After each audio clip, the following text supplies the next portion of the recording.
Good afternoon, everyone. Welcome back to Real Reds Talk, an authentic football fan channel made in Manchester. This is your transfer show on a Friday afternoon, and we have a special guest who, as you know, I was going to say you haven't been on for a bit, but he was on for the 10K subscriber thing, wasn't he? Just occasions these days. Just occasions, but that's fine. That's fine. Sometimes small appearances mean more, you know what I'm saying? So, yeah, we was just discussing, obviously, you had a little trip to Madrid and went to watch the Atletico game.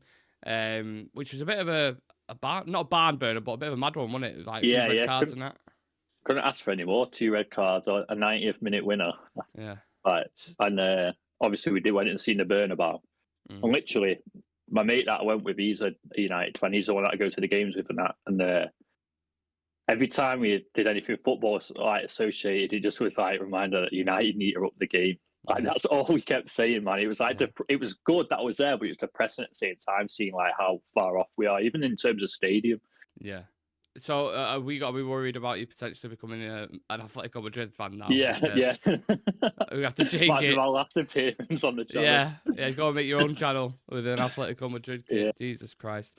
Yeah, I think the performance last night, which we'll get into anyway, because I want to talk about Toby Collyer. But there's quite a lot of stories that we need to discuss, including Garnacho's goodbye, potentially. Was he saying goodbye at Old Trafford? Chelsea going to put in a bid for him today. Collier's performance, I've already spoken about. I definitely want to get into that. There's going to be a new Dorgu bid that goes in for the fullback from Lecce, not Lees. I was calling it Lees like an idiot. And Bruno Fernandes, the quotes after the game from the manager and from players around him, just thinks he deserves a little bit more respect than he gets, I think, at the moment. For now. That can change with Bruno. We know that situation. But let's talk about this Dorgu situation. In fact, no. Just give me your thoughts on your performance, because obviously we did the post-match reaction last night. We were in the chat, but yeah, give us a sense of feeling after that game, Aaron. I don't know. It's conflicting sometimes because, we have times where we're in control and we're good on the ball, and then, we're so exposed within seconds. That is still concerning. I think all in all, we played all right, got the job done, but the frailties are still there, definitely. And you kind of just is it going to click defensively, or is it the individual? I don't know. Part of me at the minute is like, are we adapting to a system, or is it the individuals don't fit the system? Because Harry Maguire can play really well, and then he'll make a stupid mistake like on the goal. Yeah. And it's like, you're still seeing them lapses in concentration. So then, is it a player? Yeah, that's what I mean. So I think Amorim has been dealt a tough hand. I was saying this to my mate the other day, that out of all of the United managers, and I feel like we say this every single time someone takes over, but I honestly do feel like he's got the biggest job. I know Ten Hag had things to deal with, but in terms of the actual squad he's been left and the pieces he had to pick up, I do think that Amorim's probably got the toughest job. We was go on.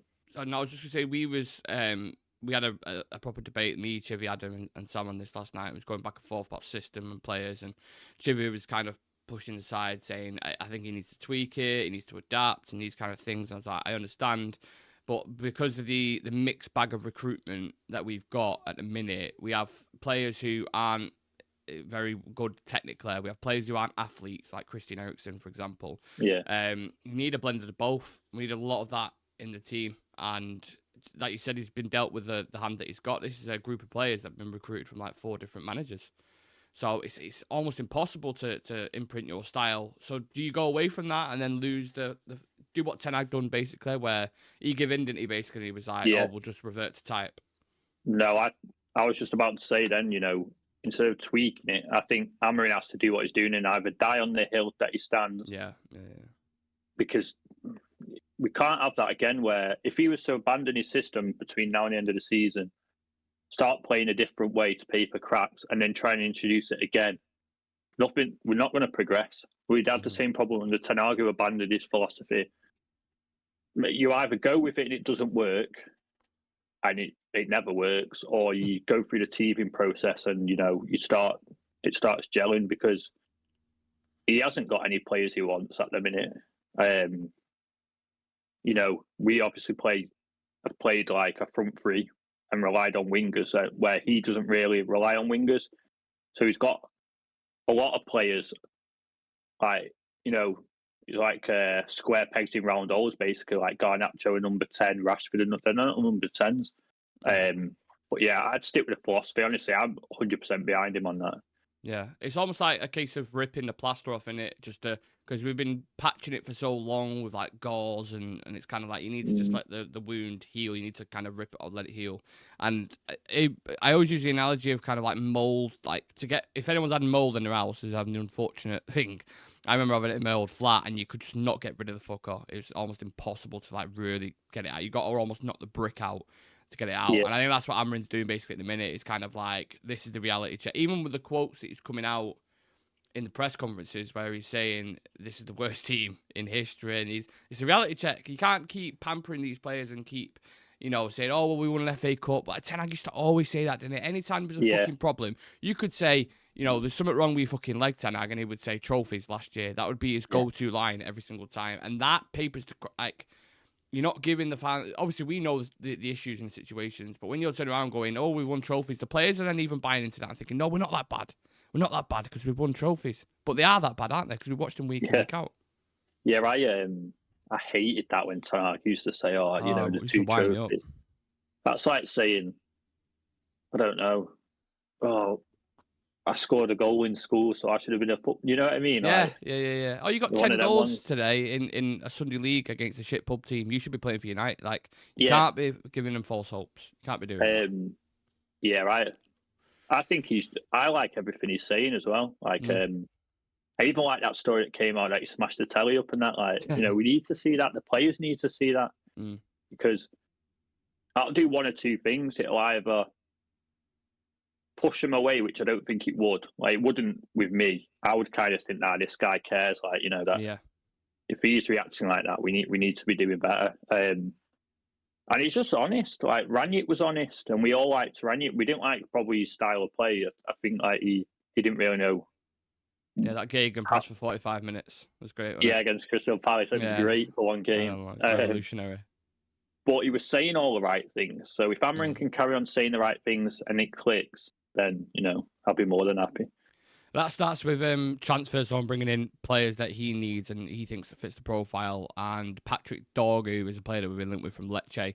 And we had news today from Romano that United's new offer for Dorgu is imminent and the new bid will exceed €30 million. An agreement on personal terms has already been reached between Dorgu and United, so this could be a deal that heats up today. And obviously he's more predominantly a wing-back, can play right wing-back, left wing-back. He's played all over the park for Lecce. Athletic profile, built well, really good on the ball, which means you won't have to watch Diego Dalot, that left wing-back anymore, Aaron. Yeah, do you know what? I don't really know much about him except from what you've just said is basically what I've read. But, you know, on paper, he seems to fit the profile of what Amorim wants, of what we kind of need. Yeah. I think the only really negative I've looked at and seen about him is his passing isn't great sometimes. But, I mean, you know, for a wing-back, I suppose you can get away with that because apparently he creates a lot of space with his runs forward. Obviously, having a number 10 down that side, that'd open up gaps. And he's if he's natural left wing back, it's what we're screaming for. You know, I'm pretty vocal about Dalot. And I don't. To be fair to himself, even when he was playing half decent, you were still like, I'm not convinced on him. Yeah, there was always like where he'd leave a runner in behind, and again, like I said about Maguire, then lapsed in concentration. Like a lot of players seem to have it in the squad. Yeah. But no, I do think we have been all saying we need a left back, left wing back. So you know, and going proven and big names hasn't worked out. So I'm happy, but I don't want to overspend because I've seen people commenting on Twitter. But again, it's Twitter saying that 40 million's too much because that's what they're asking. They really want is like 40 million, but it's too much. That like between 20 and 30 would be fair. But again, it's January and you end up overpaying really anyway. Yeah, especially when United come into town. But I like it purely because of what you just said, the fact it's not just an obvious name that, like, obviously was linked with Alphonso Davies, who's, I think, he's set to sign a new contract with Bayern Munich. We're linked with players like Kerkez and Robinson, and getting them mid-season from teams that are above us, by the way, and doing really well in Bournemouth and Fulham. To go and get them, I mean, the price is just going to be extortionate. You pay, 50 to 60 million pound, I'd probably imagine. So they've obviously, hopefully, they've done the due diligence on this player and are actually listening to the scouts, because there was at times where you're hearing stories where they're recommending players and Murta or whoever was in charge at the time is going, nah, don't fancy him, mate. Don't think he's any good. So hopefully they've done due diligence and he comes in and he fits the profile a lot more. But the thing is, he's only a young kid. Like, you can't really expect him to come in and be like, oh, we signed this player and also everything's going to change. It's one young, it's not going to have that immediate impact, is it? Yeah, that's what I was going to say. Like, do you know how much he would actually play? Is he going to be like a bit he part would play. player? He would play, but I don't think it would be like he's a starter every single game. I think there would be rotation in there, because at the minute when we are rotating, it's like, who plays there? Yeah, there isn't anyone. And for him though, he might come in, if he hits the ground running. Who knows? By the end of the season, he might be a starter, because probably no one, well, especially Dallo in that position, you don't look and think he's nailed on. He's nailed on because we don't have anyone else. Yeah. The wing backs is the biggest issue in the system, and because there's so much emphasis on the wing backs in an Amorim system, that's why it kind of starts and ends with that, really. Because Mejraoui, for all his ability and how good I think he is, he ain't a wing back. He's definitely he's poor in those positions. Dallo is the exact same. Ahmad can do it to a certain extent, but again, he's one of your best attacking players. I would maybe prefer him a little bit higher up the pitch. So they're there to design, to stretch the pitch. And bomb forward and link with the forwards, and that's null and void, because every time Dallo gets into the final third, what does he do? Fucking chops back, link up, and then the full attack's just dead. You want someone bombing, athletic, like an Alphonso Davies, bombing down, challenging, dragging defenders out, putting crosses into the box. That's what we're craving. And I think even with a simple tweak of bringing in a couple of wing backs, you'll see a massive change. Like, obviously you've watched Sporting before, innit, when Amorim was there. Yeah. You've seen the football that they play. It's well different. Yeah. That's because they have systematic players. And in with a back three, you are relying on your wing backs to get up and down the pitch. Heavily. Like Dallo's very good at getting up the pitch, but the amount of times he gets caught out of position, kind of like Trent, where he's not getting back. Yeah. You suffer from that, and when you've got it on both sides, like you say, when Mazraoui plays there, I think he struggles, and the wing back is better in the back three when he comes in as a right-sided centre back. I'd say two signings could actually like transform the way that we're playing, really. Allows Ahmad to push on. Like, I like Ahmad in the wing back, but preferably number 10. Like you say, you want your creative players causing mayhem up front. So yeah, I feel like if we got a left back in January, I still would look for the right wing back in summer, 100%. 100%. Under Ten Hag, we had spacing issues, didn't we? That was one of the biggest things. Like, if it was Casemiro and Eriksen in the midfield, or whoever it was, there was huge gaps there that they struggled to cover. And that's the other side of it in terms of bringing in that athletic profile, because, like you said, tracking back, and because teams target those areas now where the midfield is, the wing backs push on, there's a big gap either side because there's only two in midfield, and they exploit it all. I've been in like the first game with Amari Hutchinson, I think, against Ipswich when we played them. Teams are exploiting it, and that's because you haven't got the athletic profile. So we'll just have to wait and see how Patrick Dorgu gets on. I certainly don't think he's going to be the saviour, but it'll be a start of a window which is getting it more and more interesting as the days go on at the moment. I mean, obviously we've got a situation with Alejandro Garnacho, Aaron. We had more reports today. Chelsea are set to bid in the region of £60 million, and United expected to accept that offer. We had a video of him kind of clapping the Old Stretford end, last night, and looking a little bit like sad. It's kind of one of those situations where do you after you watched him last night, because he was quite good, do you think, oh, no, stick with him, maybe you can develop, or do you think, no, we need to get money of him and go buy a different player that fits the system? Because I'm quite torn on it, mate. I don't know. Do you know what? I actually in the camp of selling, and it's nothing personal. It's not that I don't like the player. It's more the system. I feel like if we're buying into a manager and we're buying into a system, then you kind of have to be a bit ruthless. And, you know, if you don't fit, like there's been times where I'm trying to think of ones where a manager's come in and changed the system and you think, oh, no way they're getting rid of that player. I'm sure Maresca maybe would have done it with Chelsea when he came. You see how ruthless he was when he came. He was like, nah, this guy ain't part of my plans. This guy ain't kind of did it as well with Coutinho. I know he wanted to go to Barca, but he was like, no doubts, because he liked that press. Coutinho wasn't really a pressing player. You know, so, I mean, we've let Ronaldo go and we still went on and won league titles. So it's like, you know, bigger players have left. And to Chelsea, do you know what?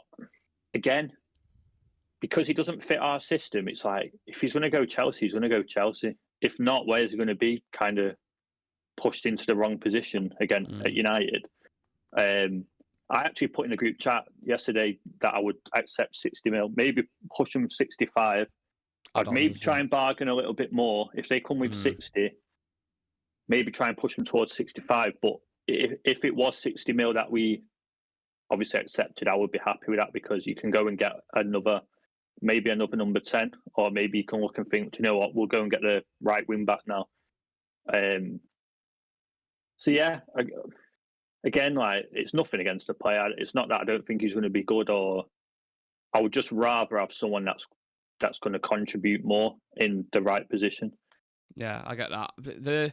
I always question from the Chelsea side of things, why would you go in for him? But I think at the moment, with this Clear Lake takeover and Todd Bowling and these kind of guys, you've got to stop looking at it as like smart signings for the system. You've got to look at it as like, they look at players like commodities, like investments, basically.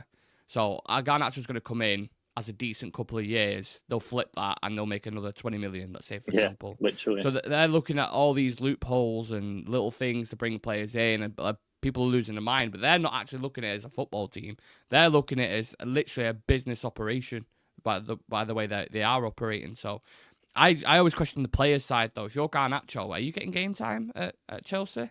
I saw Maresca coming out today saying that, you know, we've got Noni and I can't remember who else on the right side. We've got João Felix and Sancho on the left side. Like, all these things. Like, is he going to get game time? Yeah, that's, from the player's point of view, that's the only thing I wouldn't understand, like, why Chelsea, because it doesn't seem like a place for him, or an obvious place where he would walk in. I mean, Napoli would probably be more suited to him, obviously. You know, there's a position there to be filled. But then I seen the manager come out and said, well, would he guarantee me 20 goals? He said something along the lines of, would he guarantee me 20 goals? It wasn't the manager, I think it was either the sporting director or someone like that. I think. Someone like that. Yeah. I don't know, you know, he might just be looking at it, you know, he might want to stay in England. And he just had a child, so he might be looking at that point of view. But, you know, not to sound like selfish or whatever, but as long as we get money for him, I'm not really bothered what the player's thinking. So, yeah, wherever I think he will go. I think it's got to the point now where he's going to go. I think so as well. He seems more likely to go than Rashford now, for me. So, you know, I think we do get a bit obviously we get attached to players that have come through the academy, but I think down the line we will look at this and think, no, it was the right move. The floating question around this is if they will reinvest and get a replacement. We'll discuss replacements in a minute. I just want to read some comments out because there's quite a few. Neil in the chat saying, two brothers, good players, but only play local football, could play high level. I have no idea who that is. I pray Cunha comes home, man. I can't see him in that Guna jersey. It'll look disgusting. Amorim is frustrated by United's inactivity so far in the winter transfer window. That's from Samuel Luckhurst. Of course it is. Cannot see TY coming to United. Try at Chelsea. Who's TY? I don't get who this TY is. Yeah, I don't know. Maybe don't know about Tyler Diblin who put in the thing. I'm not sure, but like I said, we'll get into replacements.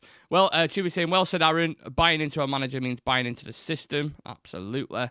We'll have to wait and see. If we don't, there are other potential options as well. Right, let's get to options. And I put a poll at the start of the show saying who would you replace Garnacho with?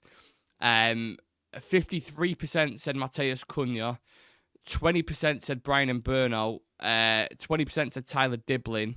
and 7% said other. So if you are in that 7% who said other, put those names in the chat and we'll go through them as well. But I'm a fan of someone like Tyler Diblin. I think they're more likely to go for him. Young British talent, similar age to Garnacho, won't cost as much as Acuna.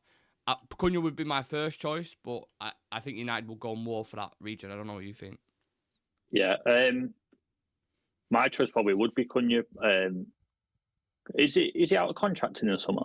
So he was expected to sign a new deal recently, and Romano reported that he hadn't done it yet, basically. Yeah, I think they've got a verbal agreement. Yes. But then the manager's called out his body language, and I think it's kind of... So there may be a deal to be had there for a relatively cheap price if they want to gain some money for him. So I'd maybe try and exploit that. Because let's be honest, football's fickle. It doesn't take much for a player's head to be turned, and then he's not signing a new contract, and Wolves don't want to lose him for free. So that's probably my option. I feel like he suits, obviously, the number 10 role. He'd come in, he'd do a job. He's definitely better than Wolves standard. And just on that, I've seen a tweet before, just coming off that, saying about United are looking at 2 replacements for Garnacho, possible, but they're both in the bottom half of the league. And I thought, well, we're in the bottom half of the league. What does that matter? We've got a shot where we're at, innit? You know what I mean? And Cunha could play for any team in the Prem right now. He could play for City, he could play for Arsenal, he could play for Liverpool 100%. I even think someone like Mberno could be interesting. I think he's done incredibly well for Brentford. And Liverpool even looking at him as a potential replacement for Mohamed Salah. So I wouldn't turn my nose up at Mberno if you've watched him play. He's been in a Brentford side that have been, scrapping for mid-table / 14th, 15th, and been a killer. And I would probably suggest much more suited, because I think he's played in like a pairing of a 2 for Brentford. I'm pretty sure he's played as a striker. He's played as a right winger. So he's played all over the park. So he could be interesting, but I don't know how much Brentford would want for him. I don't know what a realistic price tag is. Yeah. Like either or, to be honest, like out of the 2, I just think Cunha you would maybe get cheaper. Maybe that's the deal I would try and push through with the not being that long left as well. But either or, if one of them 2 came in, I'd be more than happy. They're definitely more than suitable replacements. And I know they have the Prem proven tag, but they are Prem proven, so you'd expect them to come in and kind of hit the ground running at least. I think Ineos are going to put a plaster on. Like, I have this kind of gut feeling that they're going to sell Garnacho and they're going to buy someone like Dorgu, for example, and they're going to flip that narrative to say, well, we brought in a player and a player has gone. And I'm thinking, absolutely fucking not. You've loaned Anthony out, so half his wages are off the bill. You're going to loan a couple other players out. That can sort Dorgu out. We've got enough gap to fit those kind of PSR rules. If you're going to fucking get rid of Garnacho, you better replace him and replace him with someone decent. I mean, Ablez just put then selling Garnacho to a direct rival and then replacing him with an 18-year-old Diblin. This club's finished. It would be quite shocking that if they did get rid of him and didn't have a proper replacement in it, because that's another attacking player that you're losing. Very short then. You've got Xerxes, Højlund, Ahmad, Bruno, who could play those positions. That's it. Yeah, I'm sure. I think it was Romano tweeted or said something about that Amorim's only accepting outgoings if players were to come the other way. So I just hope that he's like, that Ineos are gonna that conversation has been had, and he's not just hoping and he's not going to get anything in return. Because like you say, the squad's thin enough, really. So to be losing players and not replacing them, we're not in the best position in the league. It would only get worse. Yeah, no replacements at all, is there? So yeah, we'll keep you updated on that. If you want constant updates, keep an eye on our Instagram. There is always, whether it's a transfer or new contract or whatever it is, there's constant updates on that page. Sam does a fantastic job over in there and on Twitter as well. All the socials are in the bottom right-hand corner of your screen. I want to talk about Bruno Fernandes and Toby Collyer last night, because we're talking about replacements and the squad being thin. In fact, let's start with Toby Collyer, because I thought he had a really mature performance last night. There was a couple of situations where he gave the ball away and it could have been a dangerous attack for Rangers. But apart from that, he was pretty solid last night, wasn't he? Yeah, I was really impressed. Like you say, he had a few mistakes, but you expect that from a young player. And I can take that, it's part of growing your game, learning. But it was just a composure. Like, I even seen like a little highlight thing this morning on Twitter, and I rewatched it just like his performance. And a lot of it was just the simple stuff, which we lack so much in the game, where, especially in midfield, we get overrun in midfield, or, we have these mismatched pairings that don't really seem to work. But, it was just doing like, I don't want to start making comparisons, but the way he played and the way he was just knocking the ball reminded me of like a Carrick performance. He wasn't pinging the ball around. Yeah, he weren't long-range Carrick, but the subtle kind of simplicity. Yeah, it was like older Carrick performance where he's just pulling the strings. It was like, I think we need to take more of a chance on him. I would have played him a bit more already. Because even what I saw under Ten Hag, that, you felt like he was the next one. Obviously, Mainu had come up, and then Collyer was ready to come in. And, I'd rather see him than Eriksen and Casemiro really now, because they're on borrowed time. So it's like I don't really want to invest that much time into them. They don't really bring a lot now, which sounds mad because Casemiro's like saying that he don't bring much, the player that he was. Do you know why that is mad as well? Because Eriksen under Ten Hag, he was our best player in September. That first season, yeah. No, not even the first season as well. But don't forget this season, in around about September, October, he came into the team and we had a conversation. I don't know if it's me and you, but there was a few of the other lads, and we were saying Onana, Eriksen, and Mazraoui have been our best players so far. Yeah, that's mad, but that's because he reverted to type, didn't he? He went back to have Eriksen in there controlling things, but off the ball. What did I do in the first season? That's what he went to. Yeah, basically. But off the ball, Collyer offers way more, doesn't it? His metrics are like outrageous. And I always think, because I like midfield players, so I kind of watch them and try and watch their traits. But even the angles he was creating, when a good midfielder, they create them angles to get the ball, like them just little ones where they'll get it, and they might give it back to the player, but it creates the next opening, and he was doing all that. So I would probably stick him in against Fulham just because of the performance, to be honest. Him and Ugarte, or him and like a Mainu, do you think? Probably Ugarte, just to have that ball winner. Yeah. Midfield. Is that enough progression, though, do you think, from that midfield? I don't know. I don't know. Maybe Bruno would maybe have to drop in a little bit and maybe grab the ball, but I just feel Ugarte just to win the ball back, because Mainu's very silky at carrying the ball and that. But I don't think he looks a bit leggy. You know, like you described Eriksen as like running in sand. Mainu looks a little bit like that in that position. I want to see him higher up. I want to see him in one of the 10s. I think he could do well there. Yeah, I think he has looked tired this season. Even some of his passing and like in where he's intricate in small, in like tight areas, he's not been that this season. Yeah. But you're forgetting again, it's a young kid that's playing a lot more than he probably should be, than he would be at another club where they would lead a youngster in. So if Collyer doesn't start, I would like to see him come on after like 60 minutes, 55 minutes maybe then on the weekend. I think he should now be getting game time, not just the odd appearance. Yeah, I agree. I'm a big fan of him, and I thought he showed a lot of composure and maturity last night in a game where you might say it was a shit Rangers team, but the atmosphere with the fans in there, there was pressure in that. And he did make a couple of mistakes, but apart from that, it was a pretty solid performance, and I would therefore trust him now. And don't forget, they were still cutting us open. Like there was still that threat there. It's not like we had a team where we had like 80% possession and we were knocking the ball around all night. Yeah, he got asked about his ambitions this season actually after the game, and he said, "Just to get better. That's all I'm thinking about. Get better. Take each week, and game as it comes. More training, more games, more experience, and everything else will come on top of that."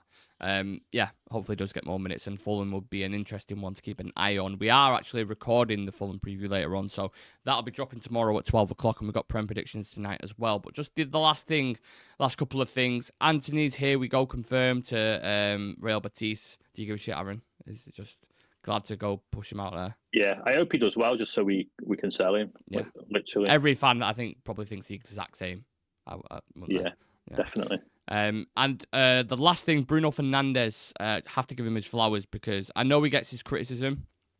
I know he has his moments where we are quite literally pulling our hair out and he's irritating the life out of us. I have to admit, his first half yesterday wasn't great, but the past 2 months, I think he's been top for us, really good, and showed up in the big games as well. So deserves his flowers at times, doesn't it? Yeah, definitely. When, the manager said it himself that we're probably in the worst period or whatever. Yeah. As a United team, he's stepped up, and I don't let him off. Like, I still call him out, but I kind of give Bruno a bigger leash than everyone else because, one, he's probably the best post-Fergie signing that we've had. And two, even when he's not playing well, he doesn't stop running. He doesn't stop getting stuck in, and I think a lot of more United players could, take him as an example because you can tell he cares, and that's the one thing I want for a United player. Obviously, I want the skill, and I don't want a Dan James where they're not good enough, but they run. But, he has got the skill and he's got the passion. People dispute whether he should be captain. For me, I don't think there's anyone else in the squad that I agree can take the armband off him. But no, he has stepped up, and when we've needed him, he's come in clutch. So if he can be doing that now when it's at a bad point, I expect when we're playing full hammering ball and we're dominating teams that he will carry on then. And he want to fight for the manager because obviously they're the same nationality. This might be that he might looks feel like his dad. He might feel that he owes him something. So I just want to see him carry on because he does get a lot of stick, and sometimes I think it's unfair. Sometimes it's justified, just the whinging at the ref, and that does annoy me. But I'll take that when he's reliable and he's putting in a lot of hard work. Yeah. So when Rangers got the equaliser last night, I was like, oh no, please no. I know. So Bruno's come up with a goal, and the pass from Martinez as well was unbelievable. Yeah, the assist for him. The finish as well, just the whole goal. It was it was nice to see. But you know what? I think the sad thing is, and I don't want to end on this, but we've just gone past the 30-minute mark. I think by the time if we do start winning things, I don't think Bruno will be here. No, I think he'll be like a De Gea where, he was the good in such bad, and then like Denzel, you gonna do this to me? You gonna do this to me? Yeah, it's gonna be sad in it because it's like we'll get to a good point and he'll either be retiring or he'll be moved out the door. People will be asking like Casemiro, like he's got to go to MLS or Saudi or I can see it. Yeah, it's kind of like Gerrard, man. He went off to the MLS. Klopp came in and he missed all the good times. So I hope he doesn't. I hope he does get like a meaningful. I'm not saying we haven't won a meaningful trophy, but I hope he gets a big one at United, a Premier League at least. Yeah, or even a Europa League. I think he definitely deserves that. If you can get a Europa League for him, I think. Because the player that he is, his cabinet should be bigger, in my opinion. Like, people will talk about Ødegaard and guys like that. They haven't done it on a consistent basis like Bruno has. I'm sorry. Ødegaard last season was amazing. One of the players of the season. Unbelievable, right? That one season in isolation. Yeah. But Bruno, every single fucking season in a shocking United team, has delivered consistently. And even when people say, oh, he's not having a great season, his numbers are always still up there. Like, they're always on the same par as like De Bruyne, who's always getting flowers. So I think he might even be like a Rooney. Like, I'm not comparing him to like as good as Rooney, but when he's not at United anymore, same with De Gea now, when he's not there, we're going to look and think, what a player. Like, we had a player there. Absolutely.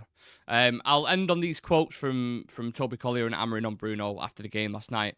Toby Collyer said, unbelievable player, technique, everything, brains, legs, he's got everything. I think he showed it today, like he does most weeks, proper captain. Rúben Amorim on Bruno, he has great personality. I know sometimes people talk about the frustration that he shows on the pitch, but he has the other side that he never gives up. He always wants the ball, even in the hard moments. He absolutely grafted last night. I was watching him at times, and he was just chasing everything. And communicating as well is another thing that people don't necessarily, I think, bring into their analysis. His communication on the pitch, you see him constantly talking to Collyer, positioning him on the people in front of him, where drop in now, do this. And I think Ten Hag always touched on that as well. Like, he's a captain on the pitch as well because of the way he organises people in front and people behind him. So, yeah, happy with his performance last night. And I think they're going to need to continue because the overall team, Rangers, that was a shit Rangers team. Let's be honest. Shocking. So you won't be surprised. Just a quick prediction on Fulham, Aaron, on Sunday. That's going to be a tough game, and it with the runners they have. Yeah, are we away? Yeah. Yeah. But we've been better away, I think. That's the bad thing. We shit at Old Trafford. If I had to predict now, I would probably play it safe and go with 1-1. I think we can. See, on our day we can. I think we can beat them, but it's like it's not been our day for a while. I don't think we'll beat them. No, they've been playing well this season. Yeah, man. I try not to. I take one game at a time. Yeah. It's like a proper manager's answer, that, isn't it? If you do want to check out the preview for the game that'll be dropped tonight, I think me, Sam, and someone else is on the Fulham preview. So yeah, make sure you tune into that. Get your comments in, predicted 11s, and join in with the quick fires as well. We're also recording Premier League predictions. Will be out at 12 o'clock tomorrow, and then we will have all the live coverage for the game on Sunday. So yeah, appreciate everyone who has tuned in. If you want to subscribe, we're on 11,310 subs at the moment, so we're road to 50k, one might say.